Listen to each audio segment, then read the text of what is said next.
Oh, hello everybody. I guess I should put the guitar down. It's time to work. I have a wonderful surprise today. I have a wonderful guest lined up for the final Saturday show. I'm not going to be doing Saturday shows anymore because Monday through Friday will be kind of my main thing. But tonight I have Shemeka Michelle with me. Welcome to the show, Shemeka. There we Thank you are. for having me. Oh, Hello, it's a great everyone. pleasure. Definitely. Welcome to the show. So we're going to be talking about who she is, where she's from, what kind of things she's been through. You were actually at the Walkaway rally today, right? And you said Nashville. Yes, we're in Nashville, Tennessee. Awesome. Did you see Carlin and who else is there? Was Mikey Harlow there also? Yes, Carlin's here, Mikey. We had David, Brokeback Patriot. He was on the show today. We had Robbie, who's a producer. I think his last name is Starbucks or something Robbie like that. Starbuck. Yeah, Yeah, nice. he was That's here, cool. and his wife. They were on the panel as well. So we had a really good time. What a great group of people. I had the pleasure to meet a lot of them on the Philadelphia Walkaway rally a Oh, couple right. weeks I back. missed that one because it was my daughter's birthday. Oh, that's nice. That's nice. Yeah, well, thanks for joining me on the show. I really do appreciate having you here. So let's get into it. Where are you from anyway? Let's start from the roots. I Where am you- from North Carolina. I am a true Southern girl, Southern Belle. North Carolina, huh? I'm meeting a lot of cool people from North Carolina. There's some good people here. Bryson Gray was on the show Oh, last yeah. Wednesday, and Bryce is like 45 minutes from me, and we talk about how we're so close, but we never get together. We keep yeah. saying that we are, but we haven't yet. Oh, he is awesome. What a firecracker. And Yeah. yeah, everyone I know, I know four people now that live and are from North Carolina. Every single one of them are cool people. I mean, of course, I'm making an assumption about you, but you seem rather cool. So I'm a little bit. you're pretty cool. Laura Trump is from North Carolina, and so are Diamond and Silk. They're from North Carolina. Oh, I didn't Yeah. know that. That's Yeah. cool. So we got a lot of good North Carolina people out here. I like it. I like it. So tell me about what you're doing now. What do you do for a living? Are you just doing the walk away stuff, or what's your profession? Well, right now, Walk Away is kind of at the front of everything because we're right here close to this election. But I Yeah. am a certified professional life coach, and Oh, I'm also an author. So that's what I do as a profession. And I started out really doing like cultural commentary, but then I got over into politics, and I've been here fighting ever since. I mean, they kind of go hand in hand, right? I mean, think They about what. do, because Right. I Yeah. want to see people get ahead. And how else can you get ahead? You got to know what's going on in the world. People say, "Oh, Oh, I don't get into politics," but you should. You should at least have some type of knowledge as to what you're voting on. A lot of absolutely. people go to just get a sticker, but it's bigger than that. Proof. See, I'm an adult. I'm adulting. It's like, Right. oh, well, who's your representatives? Oh, I don't know. I voted for the president. That's it. It's That's like, wait, it. no, no Right. ah, They vote for the president, but then they complain about everything going on in their city. And it's like, okay, well, did you pay attention to who you were putting in office as far as city councilman or the mm. mayor or the DA? They don't pay attention to that. No, they never do. It's rather embarrassing. So Right. tell us about your book. So you said you're an author as well and a life coach. Keep It Naked, I believe, is the name of the book, Yes, right? Keep It Naked, a naked girl's guide to live life authentically. It's an aggressive self-help book based on my life experiences. So I talk about everything from parenting and relationships to religion and divorce. I started a group a few years ago called The Naked Girls, and it's just about us living open, honest, and emotionally exposed. And I got a lot of people asking me questions because, again, I would do cultural commentary or I would go live. We had these live shows on Facebook, and Hmm. people would always ask advice. So I thought the best way to do, to kind of answer that was to put all of my advice in a book. So that's what Keep It Naked is. And I say it's aggressive because, I don't hold anything back. Well, that's great. No one should hold anything back, honestly. Right. And it almost feels like it shouldn't even be restricted to females. I mean, obviously, it's from your perspective, but I don't think there's anything wrong with being open in that sense for yeah, anyone, right? definitely. We have a lot of men who, they what did they would call themselves new dudes because they New really dudes. followed us. Yeah. Yeah.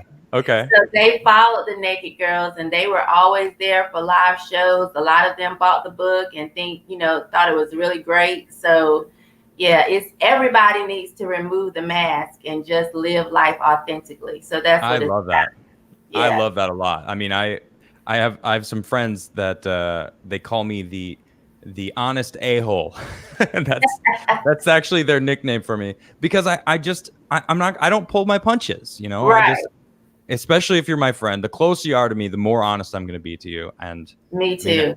really, anyone, honestly, I'll give you the honest truth. And if you don't like it, it's just like, well, I mean, what, I'm not going to Yeah. like I cater don't to know how anybody. not to be honest. It just takes too much energy to try to figure out the right way to say it or the correct way to say it. I'm just Yep. gonna say it. You filter it. If you know me, you know that my intentions up here. I don't mean any harm.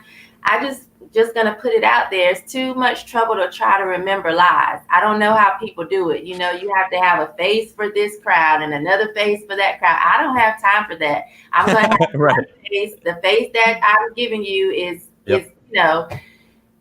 it's easier for me that way. Yep. This is the face. This is what you get. It's my Right. honest opinion. Take it or leave it. Just because you're offended doesn't mean you're right. I love that. Okay. Just so wait, is the group of guys, do they go by the naked guys or the naked dudes? What do they have their own They, moniker or they say nude dudes or nude dudes? naked gentlemen. Like they've named themselves just whatever sounds good at the moment. But we've Oh, that's had, great. those are some of the names that they've kind of thrown out there. Yeah, yeah. So all right, so let's bring it back to the walkaway rally. So you obviously, anyone who participates in the walkaway rally, myself, I spoke, so I don't want to say I was ever a Democrat, but I would be considered a default Democrat because I Mhm. didn't really know any better. And if someone were to ask me, I would have assumed that my values just fell in line with the Democrats. And now Right. I'm finding out I'm a lot more conservative than I realized it, as at least as I grow older. Right. So tell us about your walkaway movement moment. Your story. What would be that story? So I'm trying to really pinpoint when I actually walked away. At Mhm. 18, I voted Democrat because that's who my family voted for. And Okay. whenever I would go with my grandmother to the polls, there was this group called the Committee on Black Affairs, and they would give you a sheet and tell you who you should vote for.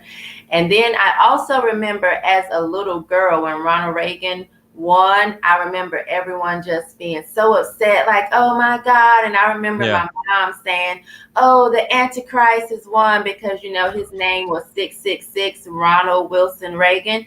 And Oh. so early on, I kind of equated Democrats good, Republicans bad, because we loved Jimmy Carter. We had no issue with him.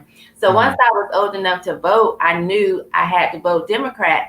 And I did that not even realizing that I was voting against my values, but starting to put videos up. I used to put my videos up on Facebook, and I got banned from Facebook for saying that Father's Day was for men.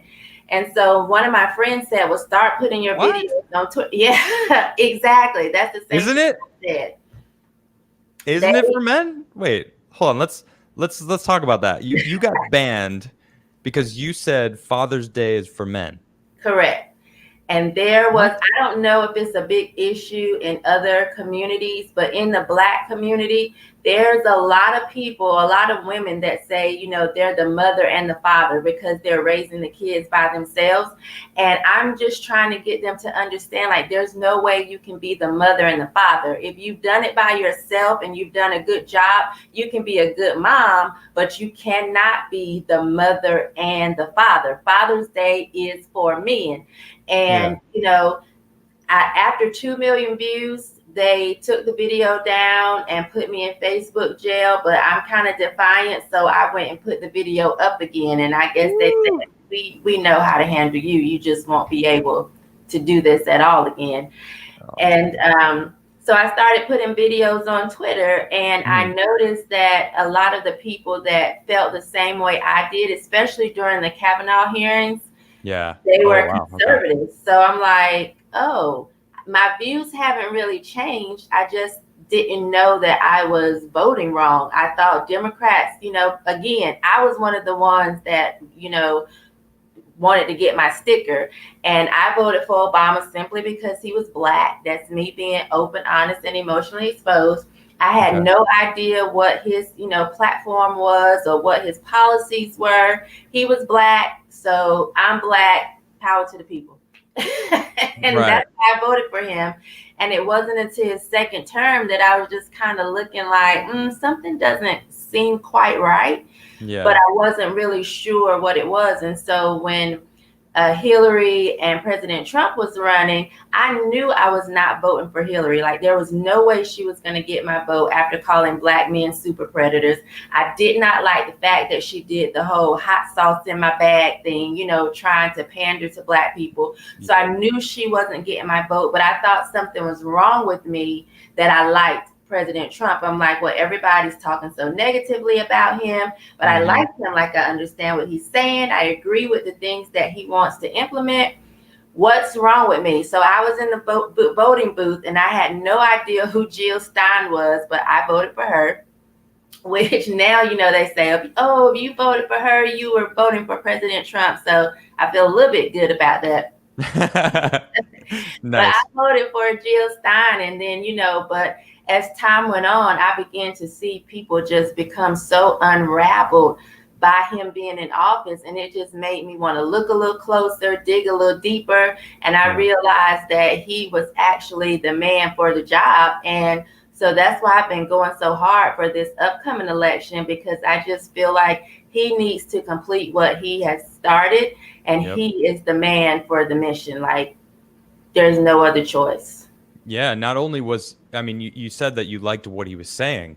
He's actually been following through with a lot of stuff that he's saying. Most politicians, they talk all this big game, and their rating starts here and just goes down and down and down. Whereas, President Trump has actually been following through with a lot of the things that he's doing, coming out for the minority communities. Like, he's really helping, even the Black community in this country, and for them to call him a racist and like start pulling all these crazy segments and attacking him, basically. It's like, well, as soon as you look into it at all, just a little bit, you realize, okay, it's complete false. He's actually doing a lot of stuff. Yeah, it's straight up lies. Exactly. Yeah. They depend on people, though, being lazy and not going to do a little research, because most people just look at clips, or media spins, and they don't actually take the time to go and say, did he actually say that there were fine people on both sides, or did he go a little further? Did he go a little deeper? And if they just do a little research, they will see that he said, and I'm not talking about, the neo-Nazis or the white supremacists. They should be condemned. Like, so it's like outright. He straight up. That was the first thing he said. Actually, he started by saying that, and then he said, after that, then you got to realize that not everybody on both sides is, for that. There's probably good people on both sides. It's like, how for them to and then for Joe Biden to even bring that up during the debate, it's just like, oh my gosh, are you seriously going to talk about that again? It's stirring the emotions. Like you said, people don't look into it. They just scratch the surface. They read the title of the news article, and then that's their news. They don't even read the article anymore. They just see the top. Just the title. Oh, I'm going to share this. Oh yeah, definitely. And they run with it. And so that's kind of what we've been fighting, just the titles that CNN or whoever puts out, and people refuse to do a little research. And so that's why I've been so passionate about Walkaway, because I'm like, okay, you have to see the games that the Democrats are playing. You have to look at some of the laws and policies that they've put in place over the years that have been damaging to the Black family and the Black community. Because, I'm saying a lot, like, how is a Black woman supporting Trump? Because of the whole racist narrative. But I'm thinking, how can you be a Black person and vote Democrat? At this point, I don't understand, because they Right. are the same party of the KKK. And I said, Yep. a couple weeks ago, they've just traded in their white robes and white pointed hats for kente cloth, but they are Yeah. the same races that they always have been. Yep. Especially you look at who the nominee is, Joe Biden. It's like, Right. Of do you, all people. of all people, Joe Biden, like, did anyone Right. even know about the 1994 crime bill or listen to his speech when he was trying to convince Congress to pass it? Oh, It's exactly. crazy. Like, I I don't get that. Like, do y'all just Google a little bit, go to YouTube, find the clip. Yep. He basically was trying to subsidize states to build more prisons, because he said that these kids born to single parent homes would Mm-hmm. in 15 years become predators. So Yep. it's like, what? And Yep. I told them today, I said, it was a sacrifice for me to be here, because, as a Black woman, I had to take off my job. And, it was hard, because the shelves at the grocery store always have to be stocked. Yep. Like the things that this man says, how could you be okay with voting for him? I don't Exactly. understand. I 100% agree. And then the fact that they made it in that bill so that if you did get put into prison, you weren't allowed to study. You couldn't further your mental capacities to come Right. out of prison reformed. It was almost like they wanted people to be locked up forever. Yeah. And And and then to you come out and go back in, because if you come out and you don't have, an education, or you don't yep. have a trade maybe, or something that you can do, Hmm. you're likely to go back to a life of crime and just go right back, to prison. Yeah, exactly. And and he even spoke about how single parent homes were often the problem with getting into a life of crime, and Right. that kind of brings up the whole Black Lives Matter movement. And I know that obviously you have a very strong opinion on the whole thing. I mean, I let's get into it, but it does feel like I mean, aren't they trying to they're trying to get rid of the nuclear family? The Right. it isn't just and this really doesn't have anything to do with race. Honestly, it's like any single family home or single parent home, it tends to be you increase your chances to do get into the system essentially. Right. So Exactly. and then but obviously it's the Black Lives Matter movement, so they're ignoring this whole side of it. I feel like the whole systemic racism, they're not, it's like they're trying to ignore the self accountability part of it, the whole portion of it that has to do with their own community that that I've heard you speak about. So I know you have a lot to say, so So have let at it it. Yeah. rip. Yeah. Well, Right. what it is it's systemic liberalism to me. You know what I mean? Because Ah. if you look at, okay, going back to Joe Biden when he was talking about these single parent homes, if you were so concerned about these children being born out of wedlock, why not create programs instead of prisons?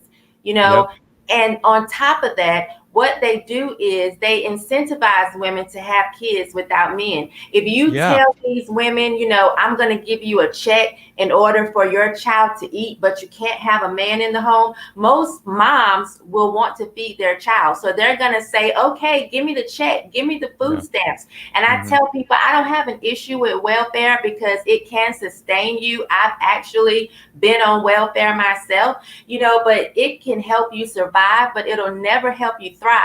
And when Yep. you put people in a situation where they don't know if they can actually do it on their own, and that they feed off the fear of feeling like you can't make it without that check, and then Yep. you take the man out the home, how is that helping this child at all? I have seen, where there's a woman that says, I can't take care of my child. So the government says, okay, we'll give you a check. But a man says, I'm having a hard time, I can't take care of my child. The government says, oh, we're putting you in jail. So it's not even there. And it creates animosity between the man and the female. Yep. And it's not helping the child. So when it comes to Black Lives Matter, you're talking about, Black lives. Well, then tell me, why do you want to dismantle the nuclear family? And people will say, oh, it's about police brutality. Well, how is police brutality, affirming queers? I have no problem with the LGBT community, but when you look at their mission statement, they are not talking about bringing families together. And it's a problem in the Black community when you have such a large percentage. I think it's like 67% of Black children born to single parent families. That's not a good thing. So I will not support any organization that does not lift up Black straight men or want fathers in the home. This is something that we need. It is an issue, and it's going to create a cycle. You look at these boys that's being raised by these mothers that claim they're the mother and the father. Either they are witch with a B, they're witch acting, and they don't have conflict resolution skills, or they are out here gang banging. These, so it bothers me. And I tell these women, if you are the mother and the father and you have a child out there who's not doing what they're supposed to do, then you have done a terrible job at both. You suck at both roles, mother and father. And so with BLM, Black Lives Matter, running around here, they are using a genuine sentiment, because no one has an issue with the sentiment. Black lives do matter just as any other life, Absolutely. That's a genuine sentiment, but they're using that to push a different agenda. Because how do you make a family weak? Take the man out of the household. How do you make a community weak? Take the man out of the household. And that's with any community, and I'm so sick of this whole feminist movement where they talk about men and masculinity being toxic, which is why I have my shirt. If masculinity is toxic, then I want to be poisoned, because I realize how important men are in every culture, in every race. Men in the family make a big difference. Men in the community make a big difference. So any organization that's pushing to tear that apart does not support Black lives. And anybody that supports that organization does not care about Black lives, period. Yeah, no, I agree. It just feels like a big way to virtue signal. Honestly, that's what it feels like. I just, you look at the crowds of who's marching, and it's all a bunch of white people. I hate even adding a race label to that, but it's all about race. They're making it about race.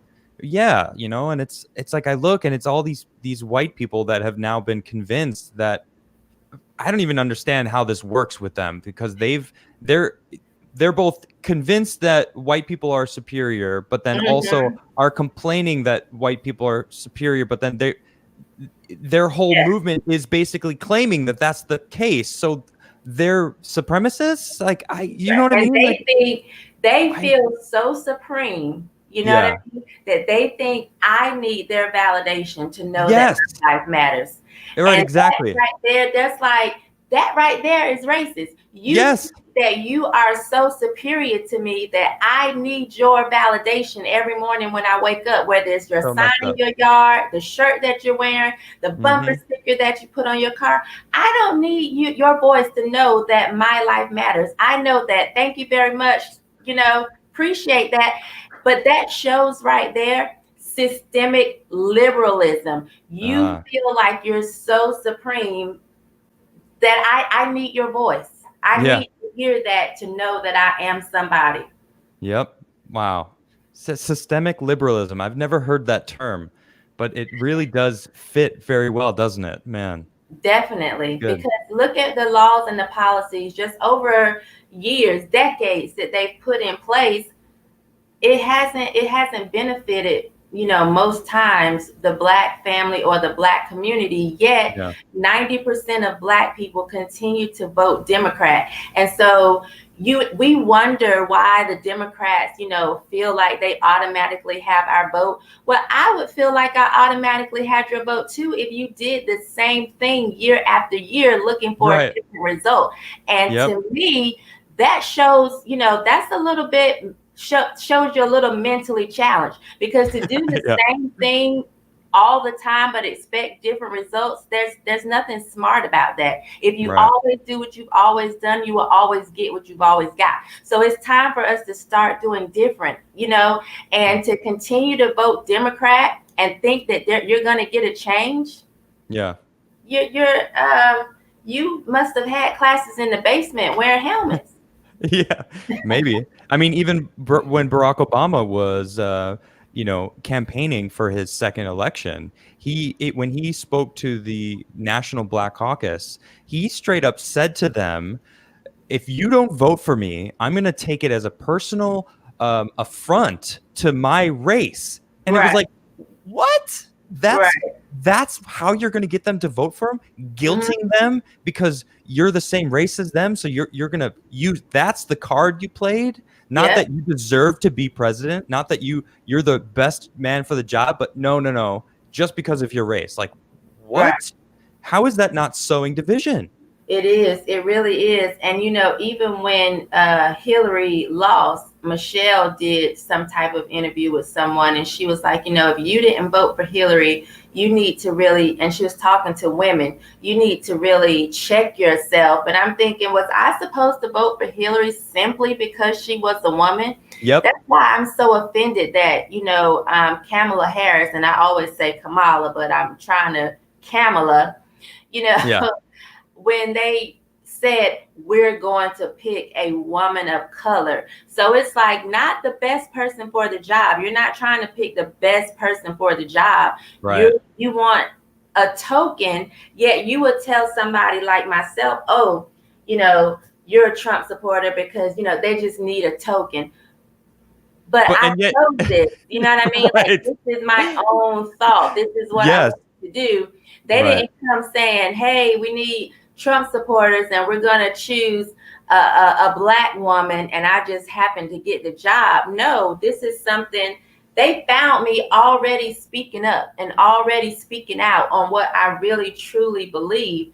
And I just don't like the fact that they chose her simply because she was a woman of color. And I won't say black woman because in 2016, when she won the Senate, Indian woman. She was going, as the first Indian American. Now she's the first, Black American, VP choice. But right. Yeah, it's like, can you pick a color at this point? Pick a color and run with it, please. Right. Let's just stick with one because, it's confusing. Yeah, I what really bugs me about that, it really is taking away everything about it. The whole, like Oxford, for example, they changed in the midst of the whole BLM movement. I think this was in maybe May or June. They basically said to their African American students, actually, I don't know if it was minority. No, I'm pretty sure it was just their black community. They were saying, look, if you need a little extra time or if you need to not do as much work, you don't have to. Everyone else, though, you guys have to do all the work. But if you're in this little group, you don't have to do as much work. And it's like, how is that going to help them in the long run? Right. Exactly. It's public information. Now people know that they don't have to do as much work. They don't have to work as hard. How is that not offensive? Like, it's very offensive. You can't do as good of a job as other people. Like, right. That's what I'm hearing. Like, and are we sick of that? Like, as Black people, are we tired of being spoon-fed? Like, do we feel like we can have to continue to let somebody feed us baby food because we're not ready to eat strong meat yet? Like, I don't understand. Why do they continue to treat us like second-class citizens? It's not, it's very offensive. Like when they say asking for IDs is going to suppress the Black vote. Well, why? I'm not wearing chains. Do I have to walk barefoot, or catch a horse to the DMV? No, I can get in my car and drive just like everybody else. I have a birth certificate. Woo, it's accurate. You know what I mean? I have the ability to get there and get an ID. So when they say, oh, this just suppresses the Black vote, it's like, are we that slow that we can't get ID? Is that how you really look at us? Like we don't have the ability to do the same things that you're doing? And, and especially in school, like, come on, we have so many Black people are intelligent. Oh, did you know that? Yeah. Like, Black people can learn, and at the same way, I'm just so sick of that. And they think they're doing us a favor. And the Black Yeah. people are like, they're so nice. Oh, I'm so They glad. care about us. It's like, Right. or are they looking down Care. at No, you? they don't care. They think you're stupid, and they think you're too dumb to do what they can do. Why? Because they Boom. think they're superior to you. Listen, Boom. you can't believe in white supremacy unless you believe in Black inferiority. So when you Good sit point. here and you think that you're less than, you are really saying that white people are supreme. So please Yep. stop with the whole, I'm sick of white supremacy. Well, then why do you keep lifting white people up on a pedestal? Just like when we only care about Black deaths when it's, by a white police officer. We don't Right. care about Black death when it's other Black people, killing us. Why? Because hey, we can kill each other all day long. That's what we do. But when a white person do it, they should be supreme, and they shouldn't. We're giving them this platform. We are elevating them. Yeah. We are doing that. Stop doing it. Stop acting like they're superior. And the only way you can do it is if you have Black inferiority complex, to me, because Yeah. white supremacy does not exist. Are there people that feel like they are supreme? Yes, but they can feel like that all day long. Are they actually supreme? No. Nope. That's a really good point. It's like but and you know what? It's media. It's the Democrats. This is the ammunition. This is the emotional manipulation Oh that yeah, they've definitely. been using, for forever. Because if they just were authentic, which Hmm. is the best way to be, they would, Right. most people would see. Well, I mean, everything would crumble for them because they can't be authentic. Right. It's a power grab. They're just trying to.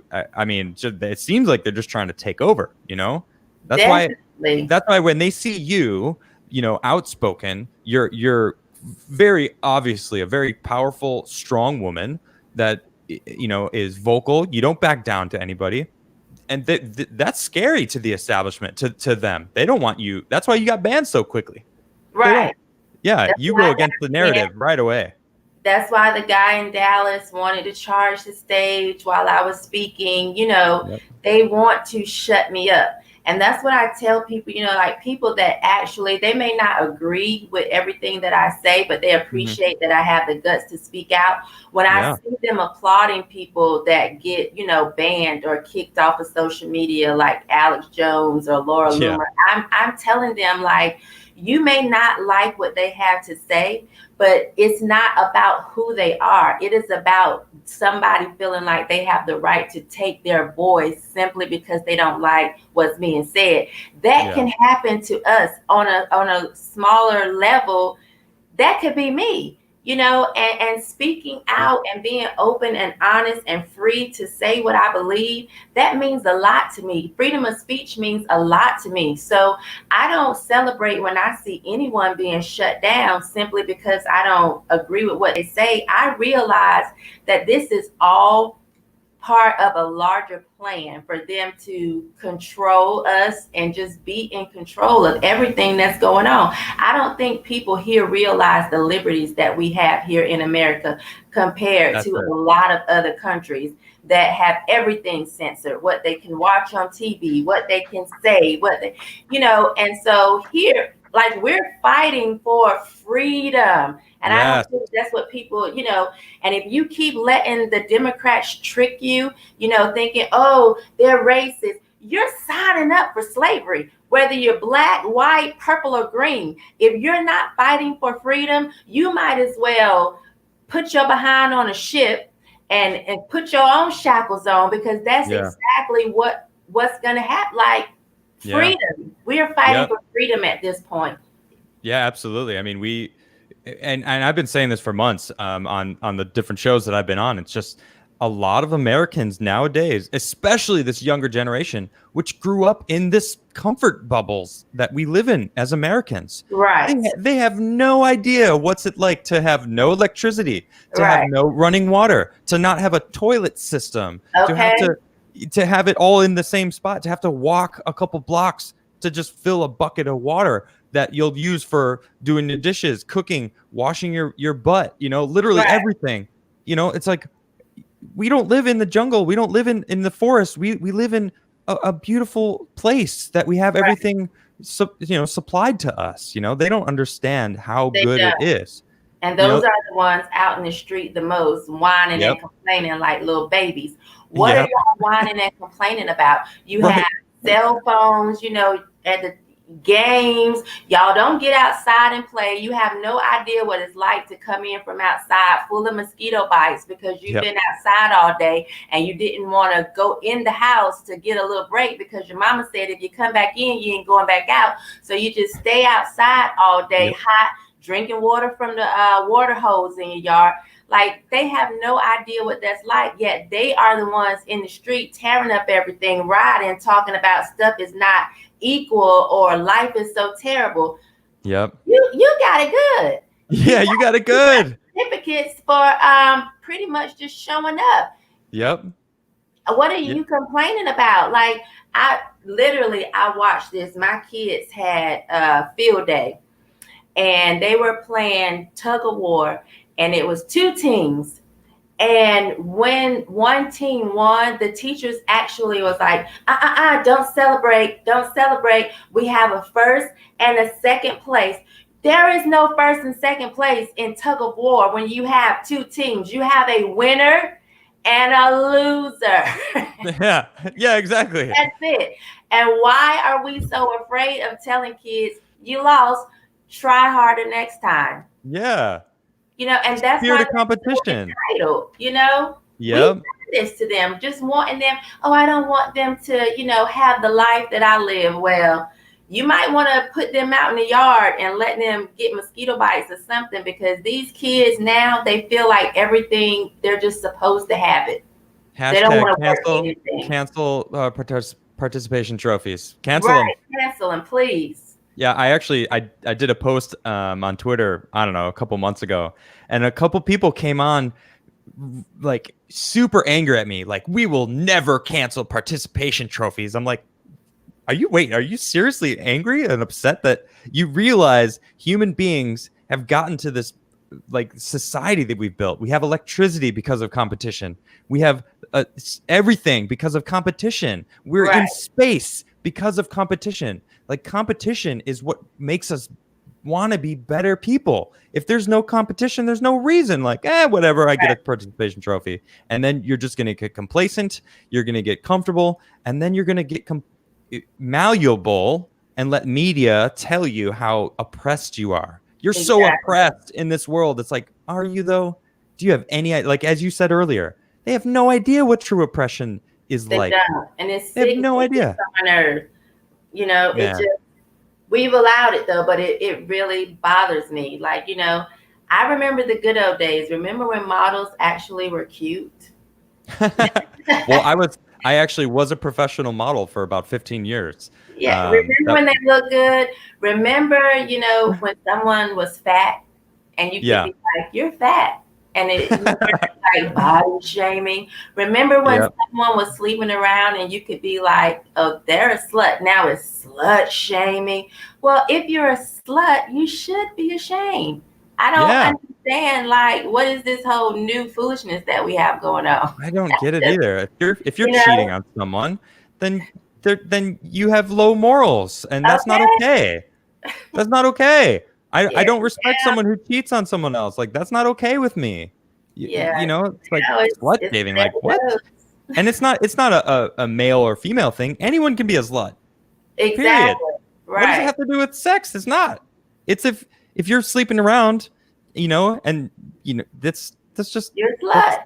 Yeah. And if someone calls you that, you should be big enough to be able to accept it, not whine about it and be like, oh, they're slut shaming. Or even when I was in school, there was the Presidential Fitness Award. If you had under a certain body fat ratio, or if you could run the mile under 7 minutes, or you can do a certain amount of pull-ups. It's like, they got rid of that. Why? I could never do pull-ups, but I never cried about it. I knew that was something that I was going to have to fail at every year, because I could never do pull-ups. Right. Yeah, I mean, there's nothing wrong with being a healthy human being. Yes, definitely. But There's things have there's a so line. Sorry, what were you gonna say? no, I was just saying things have just changed and people whine about everything now. That's really what it feels like. It's just everyone's whining. It's just like, stop whining. Stop being offended. Stop being offended for other people. Just Right, worry about yourself. That's really what it is. Everybody is so worried about everybody but themselves. Oh, I don't need to worry about me. I'm perfect. I'm perfect right, just as I am. I've been told that I'm perfect and that it's other people that are oppressing me. And it's like, or maybe you're not perfect because right. newsflash, nobody's perfect. Yeah, That's and just the way it is.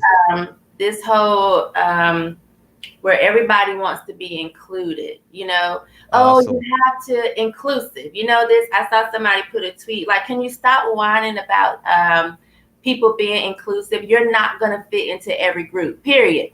Every Oh, group is not going to want you. Period. Get over it. You know, yeah. get over it." Get And over it.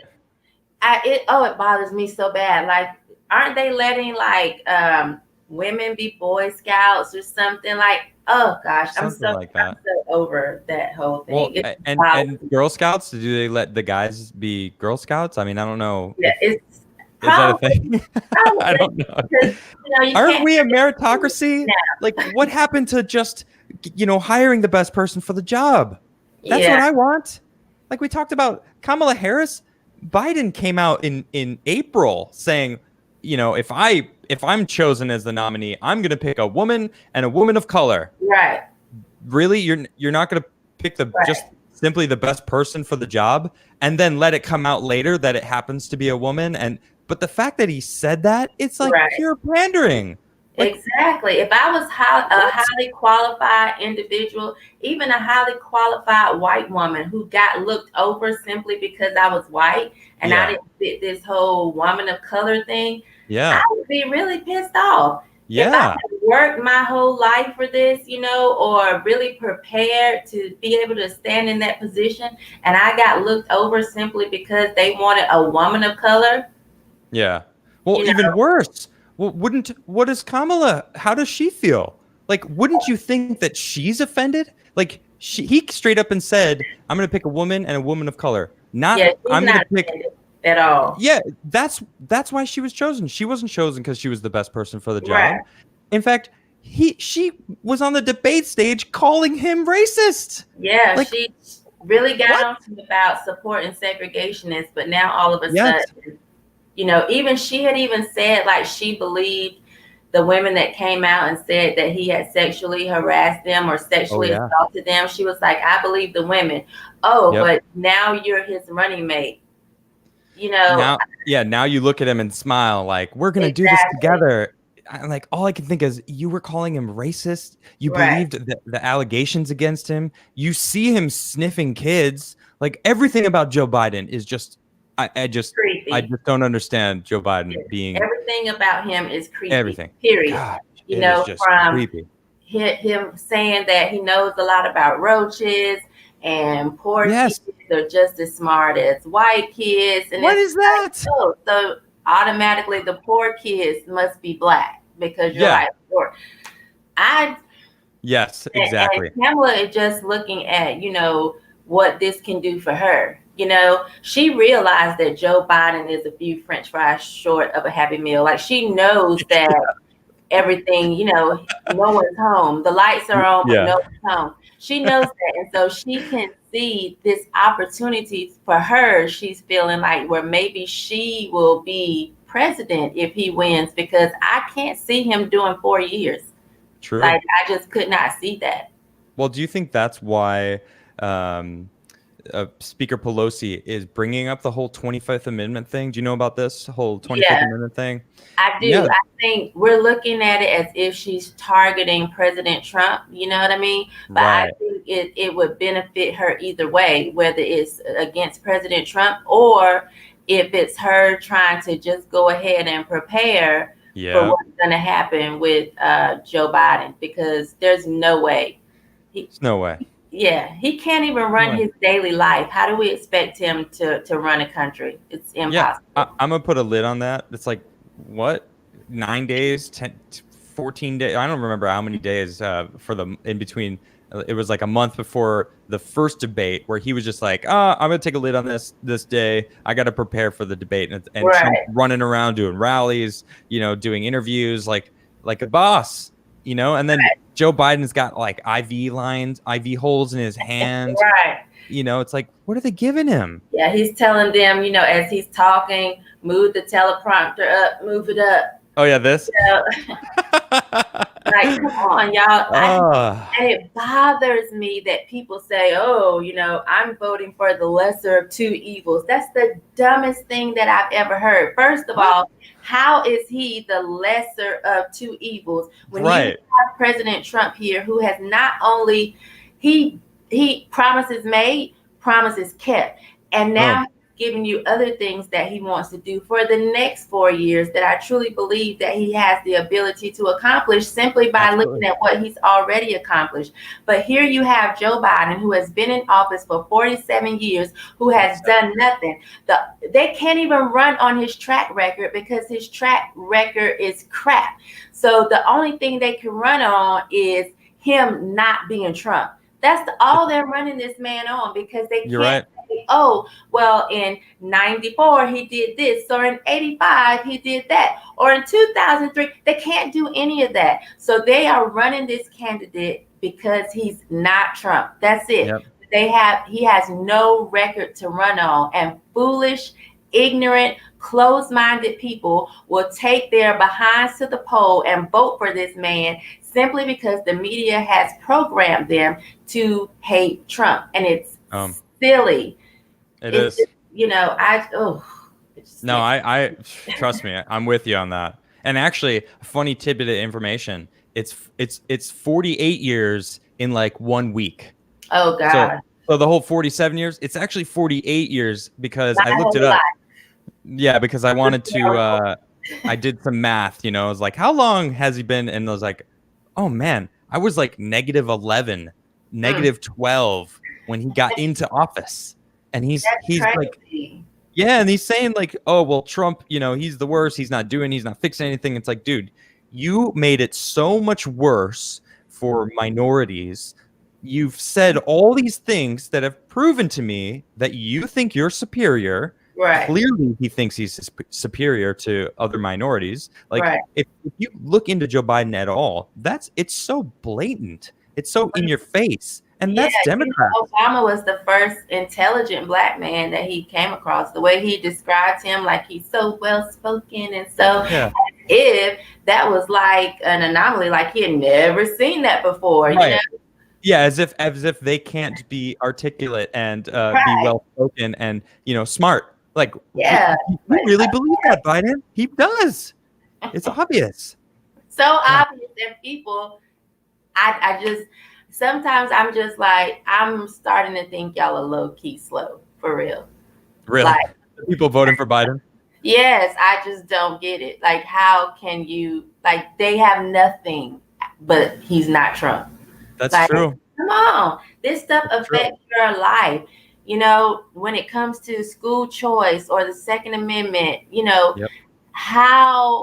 give me something of substance to tell me why you feel like you should vote for Biden. And I'm fine with that, because when it comes to President Trump, like, I can tell you things that matter to me. Yeah. My youngest daughter is 15. She's in a public high school right now, but K through 8th grade, all 3 of my girls went to charter schools. I appreciated having the ability to choose where my kids got an education. So school choice matters to me. And the fact that you have Joe Biden and the Democrats that have an issue with that, they feel like I should just have to have my child in whatever school district they're in, regardless of, the poor performance or the lack of that's not okay with me. Agreed. And honestly, it goes back to power of the unions, because the Democrats and the teachers union is the largest union in the States. And they have a lot of power. They have a lot of persuasion, and they're persuading these kids that Trump is a racist. And it's like, they're literally indoctrinating children. So if school choice goes into effect, they're going to lose not just the union's power as far as how many teachers are in the union, because charter schools may not need to hire union teachers, and then of Right. course they're going to lose funding, and it's just going to disrupt. Corey DeAngelis is an expert on school choice. I don't know if you know who that is, but Mhm. he was on my show about a month ago, and he was telling me about it all. And schools reopening, because of the whole COVID thing, it has nothing to do with the safety of children. It has Right. everything to do with the unions wanting to make sure that they're getting paid because school choice is messing them up. And it's like, Right. don't we want our kids to have the best education? Don't we Right. want kids in lower income areas to have a better choice? And Right. again, this has nothing to do with race. This is just, Mhm. I would just want Right. every single child. It doesn't matter where you are, who you are. I want you to have a good education, period. Exactly. Done. And these kids deserve it. Absolutely, they do. So Definitely. yeah, I don't get the whole argument, because if it's really about the child, if it's really about our children succeeding, you Yeah. want them to get the best education, even if it's not in a public school. And if you want them to be in public schools, make public schools great again. And you know what? It goes back to competition, right? Because Right. if there's competition amongst schools, then there's the only natural thing that will happen is bad teachers will get called out and good Right. teachers will be propped up and good Exactly. schools will be successful, and therefore the students will be more successful, which Right. is the future. Mhm. Young generations, that the future is young generations. That's it, period. We get old, we die. If we don't cater to the youth, we will perish. So we Right. have to do that. Definitely. So I'm really happy that your kids were able to go to good K-8 schools, because that's super important. Having a good education. So I could not care, because, like I said, my youngest is 15. I have 2 more years. She's in the 10th grade. But Mm. I want other parents to have the same choice that I had. So, Yeah. that's still a big deal for me, even though it doesn't directly affect me. I don't want my friends who are just having children to have drag queens reading, the Three Little Bears to them in kindergarten. Yeah, I it's don't weird. want, little girls who want to play volleyball or basketball to have a boy to be able to come in and put on a wig and say, I'm a girl, and steal scholarships and stuff from them. Like, I I'm agree. still in this fight, because I realize I see the big picture, Yeah. and I know I went from school choice to drag queens reading story time, It's but like, part of I the see the conversation. big picture. There's no way a kindergartner should be able to say, you say, how do you identify? What do you mean? What were they born? Were they They're born a a kid. girl or boy? That's how they identify, and you don't get to change until Yeah. you are a grown adult. Right, This exactly. whole, it bothers me that they're even teaching little boys, oh, you can have periods. We are pushing like mental insanity on these kids, because no, if you're a little boy, you actually can't have a period. And you Yeah. should be able to be okay with that. And you can't get pregnant. You You don't can't. menstruate. Like, why are we even allowing them to fantasize and think that this could even be a choice? It's not a choice. You're male or you're female. Either you can get pregnant or you can't. And then they say, well, is it, what about the women that can't get pregnant? So are they not women because come on, stop with the foolishness. You know what I mean? Yeah, they're just finding semantics Yes. Like, come on, that stop it. fit their category, their narratives, to be upset, to maintain that anger, that emotional control, manipulation that they have been doing so well for so long. It works for Right. them.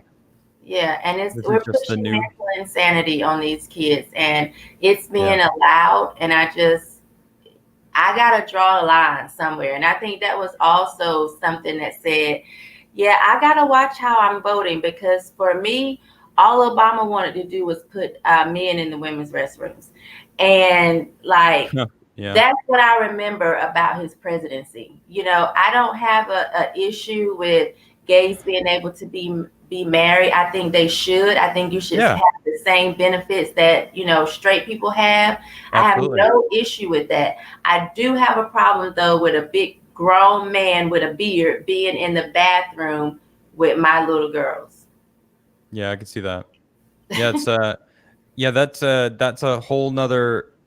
Yeah, it's interesting because you got President Trump, the first president to support gay marriage Mhm. before being elected. Before They being like to, yeah, they right, like to ignore that fact. they He do. just Mikey Harlow posted, I think it was yesterday or maybe today. He was hanging out with a group of gay Republicans, like a Yeah. group that they're in, and the I'm crashing president called them. tonight, by the way, too. Say it again. I said I'm crashing their little get together tonight as well. Oh, are you? Oh, that's awesome. Tell Mikey I said hello. He's great. I will. Yeah, and well, the president called them and said, "Look, I got your Yes. back, guys. I'm with you 100%." It's like I see it. They like to avoid these things on the media because they don't want people to realize that Trump is an equal opportunity giver and supporter. He supports It is. everybody across the board. If you And work hard, always has. say it again, and he I always said has. always has. Like he hasn't changed. He didn't realize, oh, I'm running for president and now I need to change. The Right. same way that he doesn't have an issue with black people today, he never had an issue with black people. And black Yep. people loved him prior to him running for president and being Yep. told that they should hate him. Yep. And now they're like, "Oh, wait, Like Trump, you know what I he's mean? bad." Yeah, everyone wanted to be Trump. Obama said he was the American dream. He really is. Do you know his grandfather, his father's father moved here from Germania in like 1853. I don't remember exactly, or no, 1887, I believe, somewhere along that in that time. And he came here for the gold rush. He wanted to start a business. He started a Trump hotel, the first Trump hotel over on the West Coast, and he went back home with his money and they kicked him out. Germany was like, "We didn't give you permission to leave here in the first place. So get out. You're exiled. You're banned." So he went back to New York and he was like, "Man, like this place accepted me. So I'm going to stay here and I'm going to really work it." He actually died in the first pandemic in 1918. His grandfather. So then his dad was like, "All right, I'm going to take up the mantle." At 12 years old, started working the business, working the Trump empire, building it up, helping get through the pandemic, helping get through the first Great Depression, really working and helping families. And then Trump took over and continued that dream.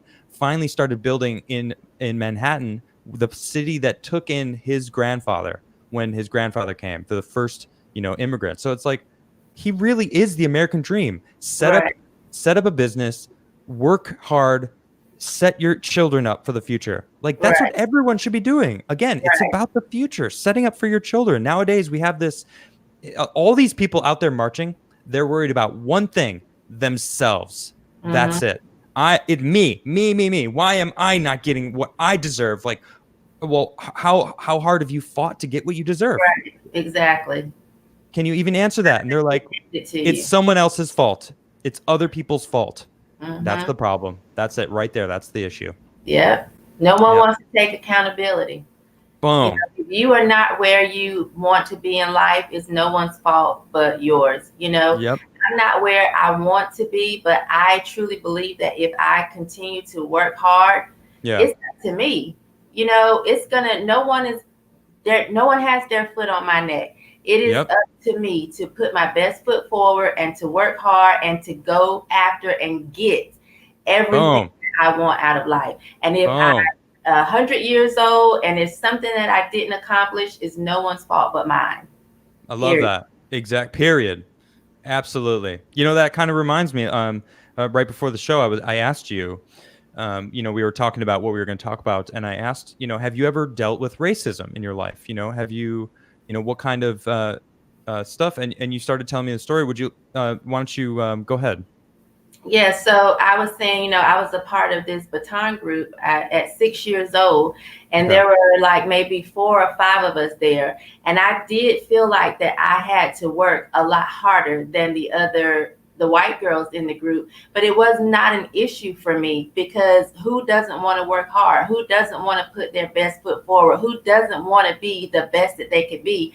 And I do believe that because of my hard work, that's why I ended up being the captain of the senior squad. That's why right before I went into high school, I was chosen as a feature twirler, but I decided not to do it because I wanted to just focus on my high school squad. You know, that hard work brought me to the front of the line. My color did not hold me back. And my color, though, was not a crutch. You know, I knew I had to work hard, and I was fine with that. Yeah. And, you know, no one ever called me out of my name. I had never been called out of my name, the N-word or being called the coon, until I decided to come out as, you know, supporting President Trump. Seriously. You know, I didn't have that, you know, I didn't have those issues. I went to a predominantly Black elementary, middle, and high school, and then went to a HBCU.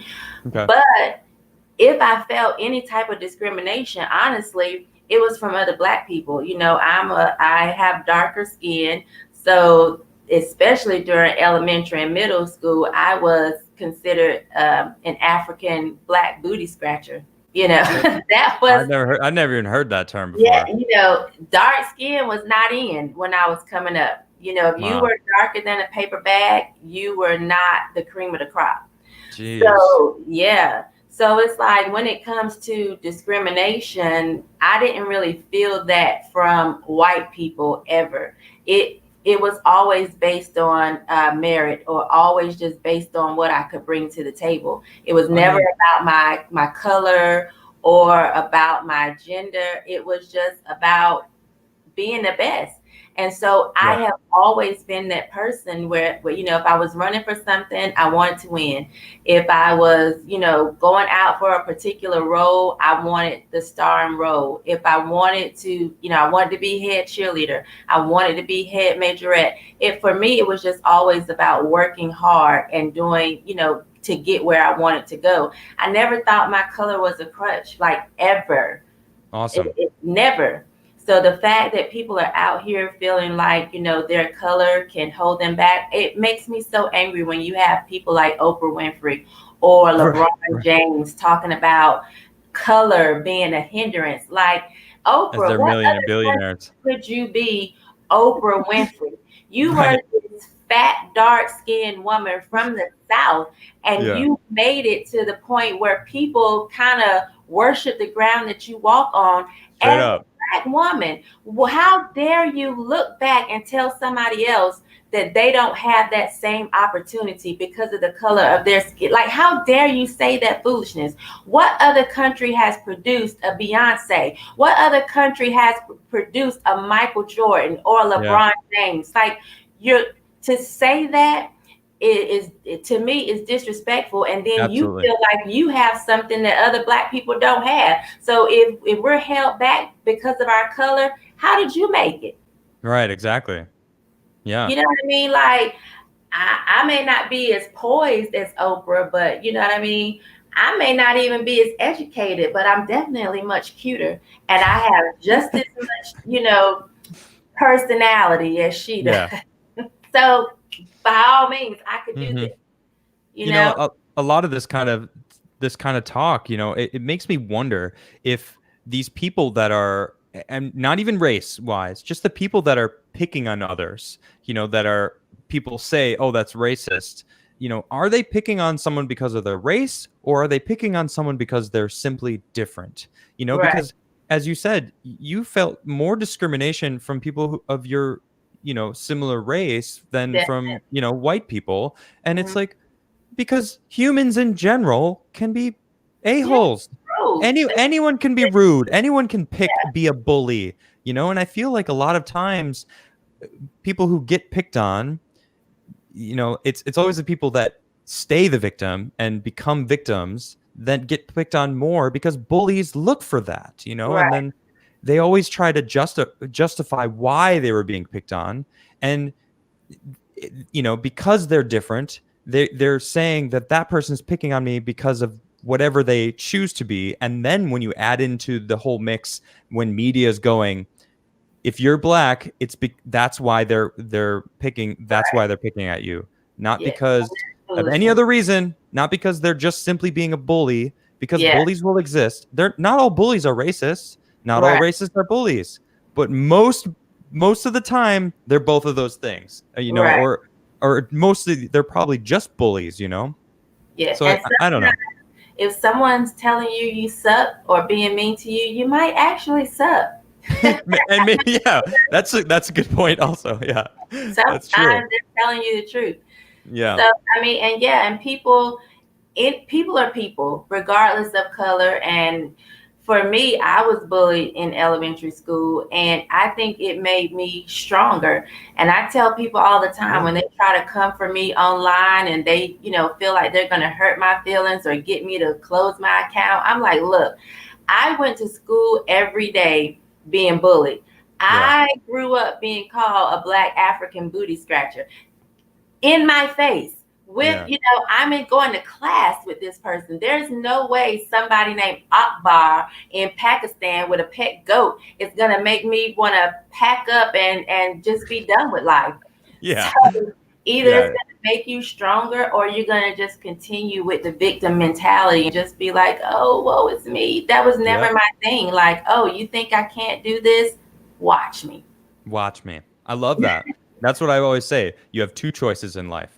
You can either move forward and let what has happened to you forge you to be a stronger person, or you can stay where you are, wallow in the sadness that you're the victim, let it all crush you under the weight of it. And what is the choice? How is that even a choice? To me, I'm like, I'm going to move forward. That's the only option I have. Time's moving forward. You can't stop time. So why would you try to stop your own evolution? It brings it back to people don't want to self-reflect. They don't want to, I think being authentic is one thing, but being authentic to yourself is like the next level, right? Yeah. That's really what it is. No one wants to really look and go, okay, maybe I'm actually the issue. Maybe I do need to work on myself actually, because no one wants to face that. They're always blaming other people. It's always other people's fault. It's always. Yep. But again, for me, if I don't accomplish something, it's not because somebody stopped me. For one, I feel like everything that I'm supposed to have in life, I'm going to have. Everything I want and go after, I'm going to get it. And, if I make it to see, an old age and there's something that I didn't do, the only person that stopped me was me. Yeah. Awesome. That's it right there. For everyone listening, like that's it. You are the person stopping yourself. If you want to do something, then you get up and you work every day until that's done. Right. People that like to complain, guaranteed they wake up and start complaining. Right. So they get really good at it. What are you going to say? You are who you think you can be. Yes. So, if you aren't where you are, it's because you don't think you could be there. Absolutely. Wow. 100% agree. Yeah. Awesome. So let's, this has been fantastic. I'm going to get into all these super chats. We got a lot of super chats, but before we do, listen, I need you to just tell everybody, look at the camera and just tell everyone to smash the like button. All right. Just tell them to smash it. Smash the like button. Like this, share it right now. Tell your friends.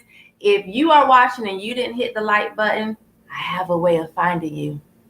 Oh, okay. Don't threaten everyone. Well, it's too late. You heard it. She knows where to find you. If you haven't smashed it, that's okay. I'm not gonna be that upset. I won't be that upset. But that's great. Let's get into some super chats. I'm sure there's some questions for you. And let's get into it. The Buzz says, "Dang, I live in Nashville and I hate that I missed this." Sorry you missed it. Missed it too. Yes, and it was raining, but people came out in spite of the rain. That's good. IB Rippenham says, "I was recently the victim of fart discrimination. They kicked me out of the grocery store just because I farted. I wasn't even stealing. They're prejudiced." You probably had garlic to eat that day, and let me tell you, that is very offensive. Carl's Jr. says, interview donut operator, former cop who skates and owns a skate shop. I really like donut operator. I would love to have him on the show. If you're watching Donut, I would love to have you on. Jedi Knight Anna Quinn Cringewalker says, Adam, thank you for giving a voice to African Americans who the DNC labels as wrong thinkers. Absolutely, it's my pleasure. I know Shemeka, you're very outspoken in that exact world, and the DNC probably doesn't like people like you because they ruined their narrative. So it's a pleasure. Steven says, former NPC, brainwashed college leftist here. I drank the Kool-Aid my entire life without knowing it. If I hadn't joined the Air Force, I would have ended up in Antifa. Service changed my life, my politics, and who I am. MAGA. All right, Steven. Thank you for your service. Yeah, absolutely. Thank you for your service, definitely. And I'm really happy that you've opened your eyes to the truth, because that's really what it is. Just once you see it, you can't unsee it. Georgie says, cheers from East Europe. Just to tell you, mate, anti-Trump propaganda even here is huge. Europe hates Trump because he makes us pay finely for our defenses. It's true. We've been the world police forever. Everyone loves to complain about being the world police. But then when Trump starts going, hey, look, we're not going to be the world police unless you pay for it, and I'm going to take the troops home. Suddenly now it's okay to be the world police? Like, what? What world are we living in? Right. It's upside down. It's crazy. Tim Evans, thank you for that super chat. And Yoder says, love the show. Keep it up. Thank you very much. And Yoder, appreciate that. Tim Evans again says, Adam, we follow each other on Twitter, so I would be remiss if I did not smash that like button. Shemeka, keep on fighting the good fight. You rock. Thank you. Awesome. Dakota Dad says, glad I made the show tonight, and I love your guest. Shemeka seems like a very smart and nice lady. Thanks, Adam. Also, I want to thank everyone in chat. Everyone is so nice and positive. Love y'all. Thank you, Dakota. That's very nice of you. And I'll have to second that. Shemeka, you are fantastic. You are exactly what I think this country needs. You know what? You're so American. It's hilarious. Like, you seriously are the embodiment of an American success story. You fought hard. You are getting what you want. You've written a book now. It's you've risen through. Like, you were discriminated against, even against people that were similar to you, and you were like, I don't care. I'm gonna get up and I'm gonna work every day to do me. That is so American. You want to be the best. Is that not American? I don't know. Okay. I don't know what it. Who doesn't want to be great? Right. Right. Who doesn't want to be great? Let's see. Where are we? Haley says, thinking that someone has to work less is the most racist thing you can tell someone. It sets the bar low. Mm-hmm. Exactly. It's just disrespectful. Like, you don't have to do as much work because I don't think, in parentheses, it's because I don't think you can do the same amount of work as others. That's what all I see. Right? Mm-hmm. It's ridiculous. Jeremy Lowe says, Shemeka is awesome. Thanks for having her on. Yes, you are. And it is, seriously, it's a pleasure. Let's see. I can't read this name. Exize. Shemeka is very charismatic, and I want to support the show. Keep it up, Adam. Thank you very much. Yeah, I appreciate that. Mark G says, I work for a major global company. Yesterday, I was told that I'm no longer allowed to use the words whitelist and blacklist. It's getting ridiculous. Everything is about race now. So much for everything I learned in the 90s. They're weaponizing it. That's really what it is. Yes, it's weaponization to maintain this division amongst us all. Like, that's what they want. They want us fighting each other instead of realizing that we, the people, if we unite as people, we're all human. We all bleed the same color. We all have emotions. We all need to be authentic, because once everyone's authentic, we're together, and we can, we're going to control it. We won't be controlled. Really, that's what it is. Exactly. Yep. Let's see here. Real Nick Miles says, Shemeka is my favorite. There you go. You're my favorite too, Nick. Yeah. Thank you, Nick. Appreciate that. Carl's Jr. says, school choice is great, but you have to pay the difference. I mean, it's interesting, too, because you are paying. In your taxes, it goes to schools. If you have children, you are paying into different schooling. So if you want to go to a better school, or you want your children to have a better choice in schools, even if it's a little bit more, it would be worth it. Yeah, and the money should follow the child. Absolutely. If the money that we're putting aside or, paying into our taxes for a child to be educated, wherever they choose to go, that's where the money should go. Absolutely. 100% agree. Yeah. Corey DeAngelis makes a really good choice. He's like, you don't, going to Trader Joe's, people are saying like, well, it would defund public schools. It's like, well, not necessarily. You can go to Trader Joe's, you can go to Whole Foods, you can go to Walmart, you can go to Target. I mean, you can go all the different stores. It's not defunding one store if you choose to go to a different store. Competition. They're in competition. Right. They want to be better than everyone else. Why isn't it the same for schools? That's how I look at it, Exactly. Makes a good choice. A good point there. Brewmaster Monk says the people that run the media are the same people that control the education system. It's not really a surprise, is it? I don't think so. I don't think it's a surprise. I mean, right. Let's see. JT says, dude, Adam, this is an amazing show and guest. So much great in-depth content. Please have her on again at some time in the future. Yeah, I would love to have you on, Shemeka. Seriously, like you're come back. You're always welcome. Always welcome. And by the way, Bryson drove 5 hours to get up here to physically join me. Road. Like, I think prior to doing this, he drove for a living. Like, I'm not exactly sure what he did, but yeah, I'm not that good of a driver. No, I'm not trying to force you to drive up here. I'm just saying you are always welcome. And even, if we just do it over the interwebs, it would be great to have you on again. Absolutely. Catch a ride with Bryson next time he's coming. Yeah, that would be really cool. Although we'll have to set up another desk and then probably have another mic for his dad because he likes to chime in too. Oh yes, he does. And listen, his dad better be voting Trump, okay? Because he has been on every scene, and I feel it in my bones that we won him over. I don't know. He kept talking. It was like, you can't let two conservatives in a room talk on air without having somebody on the other side. And it's just like, oh my gosh, he kept spouting these facts, and Bryson was just like, you're wrong. And then it was actually a fun episode. But yeah. Let's see, where were we? Adam Pancakes? Admiral Pancakes. There it is.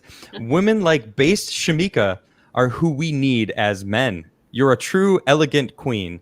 Thank you for being strong and outgoing, and spin that UFO. I'm going to spin it. This is for you, Shemeka. And I agree. She is an elegant queen. Well, I don't know if it's who we need as men. This is who we need as women. Shemeka, you're powerful, and there's nothing wrong with that. You're outspoken, and there's nothing wrong with that. You're smart and articulate, and there's nothing wrong with that. Like, yeah, and I like being a woman. There's nothing wrong with that. Absolutely. And I love men. There's nothing wrong with that. Yes. Demonize both. Women don't want to be women anymore, and then they hate men. What's going on here? Right? Exactly. There's such thing as toxic masculinity or femininity also. Exactly. And then there's such thing as just simple masculinity that isn't toxic, so it's a two-way street. So thank you, everybody. Thank you. Bradley says, great guest and conversation tonight, Adam. Keep it up. I will. Thank you very much. Brandon Strock, Shemeka Michelle, what is it like to work with Brandon Strock? I think he comes across as a major douche. Spill the tea. Brandon is the most amazing person to work with. I love Brandon, and I would fight someone if they ever tried to do anything to harm him, because he's not just someone that I work with. He is my actual friend, and he's amazing. Brandon, that's thank you for that super chat, and I will second that. It was a pleasure to work with you in Philadelphia, and thanks for tuning in. It's great to see you. Let's see. Black Magic says, as long as you fight for liberty and prosperity, I don't care what your skin color is. We are here for two things, liberty and prosperity. Never give up, never surrender, and never stop fighting for freedom. Well put, Magic. Thank you very much for that. Acoustic Theory says, thank you for being on the show, Shemeka. And I'll second that. Thank you. Thomas Stein says, I become way more liberal when I was in the Air Force. Coming back home and going to uni made me more moderate again. I studied political science. Oh, that's interesting because someone earlier had just said that when they joined the force that, they became more conservative. So I guess, everyone has a different story. Erica says, I love Shemeka and enjoy your show. Great job. What a good team. Let's see. Wolfsbane says, darker black man here. I know what it's like to be bullied by other black kids in school, all because I was good, mostly because of my parents. And it's always a shame to hear that. Yeah. Josh and Jesus says, what does she feel about the Boer situation? I don't know what that is. BOER. Do you know what they're referring about? No. No. Sorry, I don't know what it is either, Josh. Unfortunately. Wolfsbane again says, they kept me on point and focused, and I was bullied for it. Oh, okay. So your parents kept you on point and focused, and you were bullied for that. Right. It was frustrating as I felt out of place, even within my own race. And that's a shame. Yeah. Because there's nothing wrong with being on point. Working hard, that's not a racial thing. Right.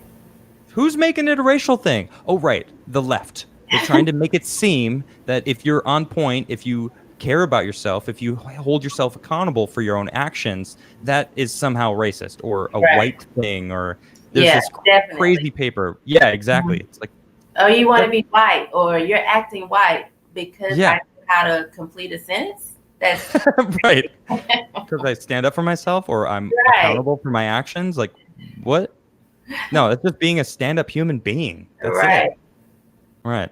Let's see. Abigail says, thank you and your lovely guest for this informative show. Well, thank you for that, Abigail. Appreciate that. And then Josh and Jesus again says, the Boers are the white farmers in South Africa. Oh, okay. So that's, I do know a little bit about that. In South Africa, these white farmers were being attacked, I don't know if they were taking their farms and giving them away, like the Bolsheviks situation all over again, but in South Africa and now. But I guess I just read an article. I'm trying to remember what exactly. I read so many articles that it's just like in my brain it's always constant buzzing almost. But I guess they won some sort of suit to help them maintain their farms, I guess, because the farms were were dying off because no one knows how to. You got to know what you're doing. You can't just like give someone a farm and expect them to suddenly be able to learn how to farm and have the work ethic to work the farms. Because if you work on a farm, you're working as soon as you wake up until you go to sleep. That's just how it is on a farm. Like farmers are hard working people. So yeah, it's a shame actually. It's racial warfare that the media has been pushing, and it's not just in America. It's in Europe now, and it's in South Africa. I mean, South Africa, it's been going on a lot more consistently, I guess, throughout the years. Because America, in the mid 1900s, we were able to get rid of slavery and all that, and slavery exists in this world still. Like there's countries in Africa that still have slaves. Like people don't even want to talk about that. They think they're so oppressed here in America. It's like, dude, you have no idea. Mm-hmm. Right? It's crazy. Egyptian Princess, thank you for that super chat. It's just a cute little emote. So that's wonderful. And so that was our super chats. Shemeka, seriously, it has been such a pleasure to have you on the show. What a fantastic conversation. I think this is exactly the type of conversation that needs to be had. It's you're a fantastic person. Seriously, thank you for everything you're doing. Your message is fantastic. Why don't you tell everyone what you're up to? How can they follow you? I actually put your Twitter tag in the description below if you want to follow her on Twitter. How else can they get a hold of you? Why don't you? If you go to ShemekaMichelle.com, you find me there. You can find me everywhere. There's a link to purchase my book, which is on Amazon and print on demand in every major bookstore. But there's also links to my social media so that you can follow me on the different social media platforms. What we have coming up is our next Walk Away Rescue America rally, which we will be in Arizona next weekend. So if you're there, find us and come out. We still have Arizona, Nebraska, and Georgia, and then they Walkaway is also doing the LGBT right versus left town hall. So look up that. That's going to be amazing. That's in Florida coming Oh up as yes. well. And where in Arizona are you going to be? Is it Phoenix or I Tucson? believe we're going to be in Phoenix. Phoenix. That makes sense. I And do you know when that left versus right is? I want to say it's October 16th, I think, or the Okay. 17th. It's one of those days. I'm really looking forward to that. Yeah, it's going to I be have really some, good. yeah, I have some LGBT friends that have basically been really bummed. They were like super sad that I came out for Trump, and they're like, "Man, like how can you vote for that person?" I'm just like, "Are you kidding me? Like why aren't you happy about him? Like he's actually supporting you. Like what is Exactly. I don't understand." And so that I want to tell them all about that essentially Please before. do. And if they go to, I'm pretty sure it's on the website, walkawaycampaign.com, Okay. or if they follow Brandon Strock on any of his platforms, they'll be able to see, exactly, all the details about it. Awesome. We have one more super chat. This is EX says, I followed Shemeka. Her Twitter is at Shemeka Michelle. I followed. Thanks for the bravery in sharing your thoughts, Shemeka and Adam. Thank Thank you. you very much. And that's our show today. Make sure you go follow Shemeka and support her work. And as she moves forward, she's obviously a go-getter, and she'll continue doing her thing. And yeah, and I will see you on Monday on my show at 6:30 on Adamcast IRL. Thank you all for joining, and have a wonderful rest of your weekend. Thank you, guys.